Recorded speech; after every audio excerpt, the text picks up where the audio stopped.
Ona, siz juda ham zo'rsiz. Nega unaqa deyapsan? Bugun maktabda onalar haqida gaplashdik. Xo'sh, ustozing nimalar dedi? Onalar mehribonligini, shirin ovqatlar tayyorlashini, farzandi uchun kechalari uxlamay chiqishini aytdi. Ota haqida-chi? Ustozing otalar haqida gapirmadimi? Yo'q, faqat onalar haqida aytdi. Otalar haqida senga o'zim aytib beraman. Ular ham mehribon, bizning himoyachimiz. Kun-u tun biz uchun mehnat qilishadi. Yaxshi ovqat, kiyim, kelajagimiz uchun. Hayotdagi barcha qiyinchiliklarga yolg'iz kurashishadi. Oyi, dadam meni urishlari yoqmaydi. O'g'lim, bilasanmi? Ular yaxshi inson bo'lgin deylar, bolam. A'lo baholarga o'qigin deylar.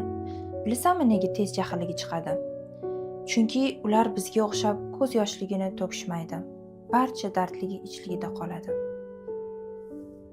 Ona, katta bo'lsam sizdek ayolga uylanaman. O'g'lim, senga o'zimdan ham yaxshisini olib beraman. Faqat so'z bergin. Otangdek mard erkak bo'lgin.